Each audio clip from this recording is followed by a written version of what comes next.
Grab Emma and run. Don't trust your mother. Go now. Those 12 words popped up on my phone screen from my dad. My dad isn't dramatic. He is a forensic accountant who lives by a rigid schedule and never texts past 10. But here it was. A command. A warning.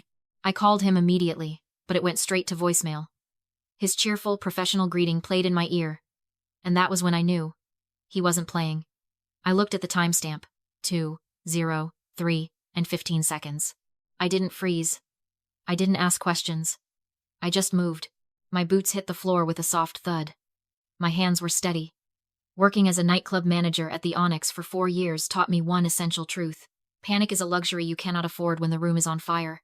You locate the exit, you secure your people, and you move. I grabbed the go bag I kept in the back of my closet, a habit I had developed years ago without really knowing why, and slipped into the hallway. The house was silent, but it wasn't peaceful. It felt like the inside of a lung just before a scream.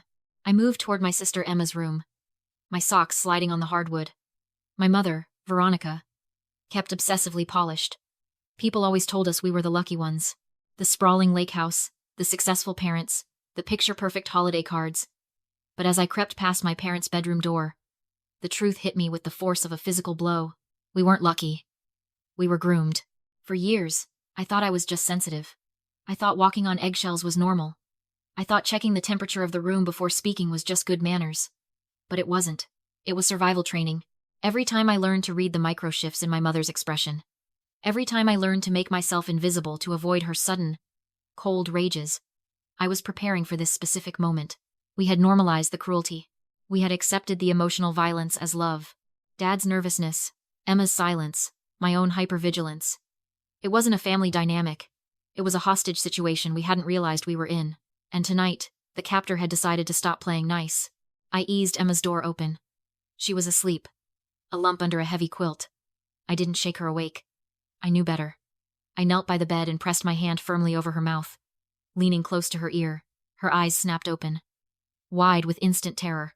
"Quiet," I whispered, my voice hard. Dad messaged. "We have to go. Now." I saw the question in her eyes, but I also saw the acceptance. That was the saddest part. A normal 14-year-old would have argued, would have asked what was wrong. Emma just nodded. She knew. Deep down, she knew that safety in this house was a lie. I pulled her up, shoving a hoodie into her arms. "Shoes. Window. Don't speak." She fumbled with her laces, her hands shaking. I grabbed her backpack and tossed it out the window into the flower bed below. I popped the screen out with a quiet click, a sound that seemed to echo like a gunshot in the stillness. I helped Emma swing her legs over the sill. Then the floorboards in the hallway creaked. It wasn't the settling of the house. It was a rhythmic, heavy tread. My blood turned to ice. Mom. Veronica. She wasn't asleep. She was prowling. I shoved Emma. "Jump," I mouthed. She dropped into the bushes. I threw a leg over the sill just as the footsteps stopped right outside the bedroom door. The handle turned. Slowly. Deliberately. It wasn't a check-in. It wasn't a mother seeing if her children were sleeping. It was a test. It was a hunter checking a trap. The lock clicked. The door started to open. I didn't look back. I pushed off the sill and fell into the dark garden below, the sound of the latch opening echoing above me. We weren't just leaving. We were escaping. The highway stretched out before us, a ribbon of asphalt disappearing into the throat of the night. My knuckles were white against the steering wheel of my beat-up Civic. Beside me, Emma was curled into a ball in the passenger seat, vibrating with adrenaline. She stared at the side mirror, waiting for headlights to appear behind us, waiting for the silver Mercedes that we both knew was coming. Then, the silence shattered. A ping echoed through the car. It wasn't a text. It was a system notification. The screen of Emma's phone lit up the dark cab like a flare. She looked at it and whimpered. I snatched it from her hand. "Veronica is viewing your location." The digital leash. She wasn't just chasing us. She was hunting us. She didn't need to guess where we were going. We were broadcasting our coordinates straight to her palm. "Throw it," Emma begged, reaching for the window switch. "Ari, throw it out." "No." I locked the window. "She can see us. She knows where we are." "Exactly." I looked at the phone. A stream of texts flooded in. A real-time transcript of my mother's unraveling mask. 2:14 a.m. "Where are you going?" 2:15 a.m. "This is ridiculous. Come home before you make a scene." 2:18 a.m. "I called the police. I told them you kidnapped her." The shift was instant. She went from concerned mother to victim to prosecutor in the span of 4 minutes. That was Veronica. She didn't escalate gradually. She jumped straight to the nuclear option. She wasn't worried about Emma's safety. She was worried about losing her leverage. I pulled the car onto the shoulder of a gravel access road, killing the lights. We were invisible to the eye, but a beacon on the map. "Give me the emergency blanket from the bag," I ordered. Emma fumbled with the zipper, handing me the crinkled silver packet. I tore it open. Mylar. Conductive. A poor man's Faraday cage. "What are you doing?" Emma asked, her voice thin. "If we throw the phone, she knows we're running. She knows we're panicked. She'll call the state troopers and give them a last known location." I wrapped the phone in a layer of silver, then another, folding the edges tight until it looked like a baked potato. But if we keep it, we control the signal. We decide when she sees us. We decide where she thinks we are. I watched the signal bars on my own phone, which I had already toggled to airplane mode, to check the reception in the area. Dead zone. Good. Right now, to her, we just dropped off the map, I said, tossing the silver brick into the back seat. It looks like bad reception. It looks like a glitch. It buys us time. I put the car in gear and merged back onto the highway. The panic in my chest began to harden into something colder, sharper. A plan. Veronica thought she was tracking 2 scared little girls. She thought she was the predator staring at dots on a screen. She didn't realize I had just turned her tracking device into a fishing lure. "She wants to play tag?" I muttered, watching the speedometer climb. "Fine. Let's see how she likes being it." The neon sign of the Lucky 7 truck stop buzzed with a dying electrical hum. I parked between 2 18-wheelers, seeking the shadows of their massive trailers. The air smelled of diesel and stale coffee. It was the perfect place to disappear. I cracked my laptop open. The screen's blue light washed over the cab, illuminating Emma's sleeping face. She had finally crashed, exhaustion winning over terror. I located the icon buried deep in my system folders, a generic-looking file named Tax Backup 2020. Dad installed it on my 18th birthday. He called it the In Case of Fire Vault. I never opened it. I never thought I'd need to. A password prompt blinked at me. 6 digits. My mind raced back to the text. The timestamp. 20315. It had to be the key. He sent it then for a reason. I typed 2031115. Access denied. My stomach dropped. I tried the date. Access denied. "Think, Ari," I whispered. My hands started to sweat against the trackpad. Dad wasn't a gambler. He was an accountant. He dealt in patterns, in constants. I closed my eyes, picturing his office, his voice. "Always look at the bottom line, Ari. The truth is always at the bottom." I scrolled down. Past the login box. Past the copyright text. At the very bottom of the window, in font so small it looked like a glitch, was a file directory path. C:/users/James/Ariana_1104. My birthday. November 4th.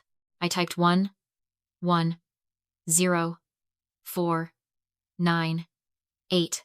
The screen flashed green. Decrypting. Folders populated the screen. I clicked the one labeled Audit Final. The documents that opened weren't tax returns. They were a crime scene. First, the bank transfers. My mother, the esteemed real estate mogul, had been draining her clients' escrow accounts for 2 years. $2.4 million gone, funneled into shell companies in the Caymans. Second, a life insurance policy. Dated 3 months ago. Insured, James Brennan. Beneficiary, Veronica Brennan. Value, $1.5 million.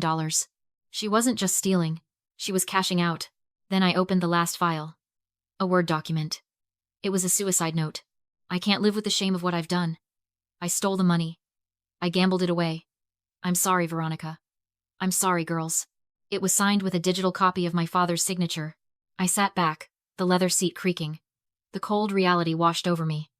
This wasn't a marriage dispute. This wasn't a divorce. This was an execution plan. Veronica needed the insurance money to cover the theft before the audit on Monday. But for the insurance to pay out, Dad had to be the villain. He had to be the embezzler who snapped. And for the story to work, the grieving widow needed to be alone. She wasn't chasing us to bring us home. She was chasing us to tie up loose ends.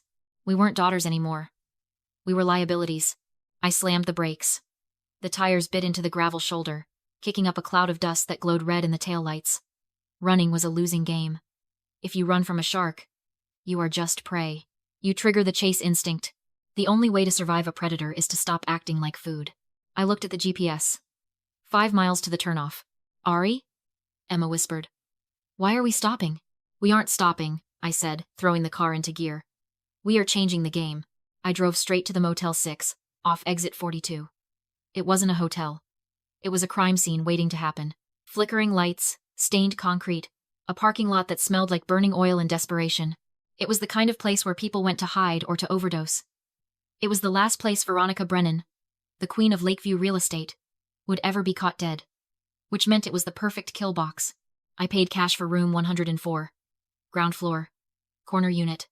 2 exits. The front door and a bathroom window that opened to the alley. I parked the car around the back, out of sight from the main road. Inside. I ordered. The room smelled like bleach and stale smoke. I threw the deadbolt. Give me the phone. Emma handed me the silver-wrapped brick. Her hands were trembling, but she didn't argue. I peeled back the mylar layers. The screen lit up, searching for a signal. 1 bar. 2 bars. LTE. Ping. The location updated. To Veronica, we had just reappeared on the map. She would be staring at that blue dot right now, calculating the distance, revving the engine of her Mercedes. But I couldn't just rely on the dot. I needed to guarantee she came alone. I needed to guarantee she came fast. I grabbed the laptop, the one holding the digital evidence of her $2.4 million theft, and tossed it onto the stained orange bedspread. I pulled the empty whiskey bottle I'd bought at the truck stop out of my bag and laid it on its side next to the computer, uncapped. A puddle of amber liquid soaking into the cheap fabric. It looked pathetic. It looked messy. It looked exactly like the breakdown of a man who had lost everything. I raised Emma's phone and snapped a photo. The framing was deliberate. The stolen ledger on the screen. The booze. The chaotic room. I typed the caption. I didn't beg for my life. I appealed to the only thing Veronica actually loved. Her control. Mom, please help. Dad showed up here. He's drunk. He passed out and dropped this. It looks like bank numbers. He says he's going to the police in the morning. I'm scared. I hit send. The message bubble turned blue. Delivered. I held my breath, counting the heartbeats. 1, 2, 3, read. The typing dots appeared, then vanished. She wouldn't reply. A paper trail would ruin her. A normal mother would call 911 to protect her children from a drunk man. A criminal would see the message for what it was. Evidence lying unguarded on a motel bed. She couldn't send police or a proxy. She had to come herself. She's coming, I said, tossing the phone aside. Bathroom. Lock it. Don't come out until I say sunrise. I checked the GPS. 5 minutes. I dialed 911.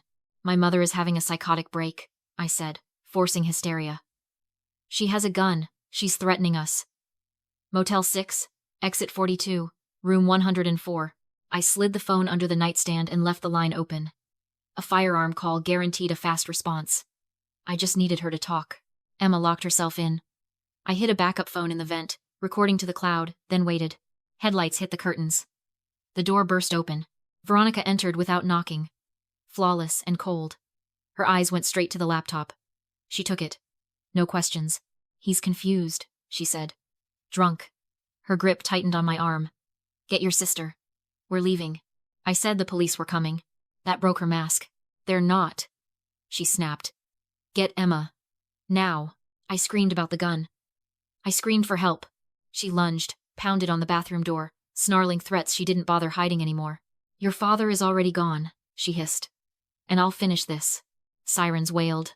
She froze, then transformed to tears. Surrender. Victimhood just as the police kicked in the door. I didn't argue. I played the recording. Her own voice filled the room. The sympathy vanished. The cuffs came out. Sunrise. I whispered. Emma stepped out shaking as they dragged our mother away. They found Dad hours later alive. Drugged. Hidden in the lake house cellar. Stored. Not dead. Evidence. The fallout was immediate. The fraud. The stolen $2.4 million. But the final blow was the Slayer rule. She tried to kill him for insurance. That disqualified her from everything. Assets seized. Sentence handed down. At her arraignment, stripped of money and image, she looked small. Ordinary. Her power had never been real, just rented with cash. Once the money vanished, so did the monster. We live quietly now. Safely. Dad works legally, Emma heals. I'm applying to law school. We survived because we didn't negotiate with the wolf. We set a trap. If you feel that knot in your chest when you walk into your own home, listen to it. Blood does not equal loyalty. Control is often just a transaction. Cut the funding, and the tyrant starves.